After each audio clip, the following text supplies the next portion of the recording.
में खबरुनि अपडेट जो सिलसिलो जारी है। खबर शामिल कयूं पिया मीरपुर साकरू खां। PSA 79 जे PPMPA सरदार जाम अवेज़ बिजार खान जोखियो जी ख़ास हिदायतन तहत तालके मीरपुर साकरू में तरक्याती कमन जो सिलसिलो तेज़ीअ सां जारी। यूसी गगे जे गोठ अक्रम भोपाणी जे रोड ते तालका एडमिनिस्ट्रेटर यूसी मीरपुर साकरू अब्दुल करीम कुंभार जी निगरानी में मिट्टी की भराई जो कम जारी।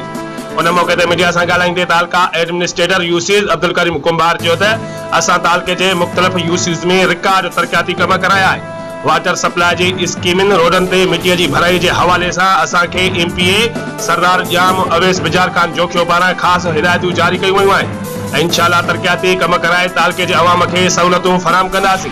उन चयो त असां अवाम जा खादमा आहियूं। माण्हू पंहिंजनि मसइलनि जे हल लाइ असां सां सिधी रीत राब्तो कनि। असां संदन जायज़ मसइला अवलियत जे बुनियाद ते हल कंदासीं।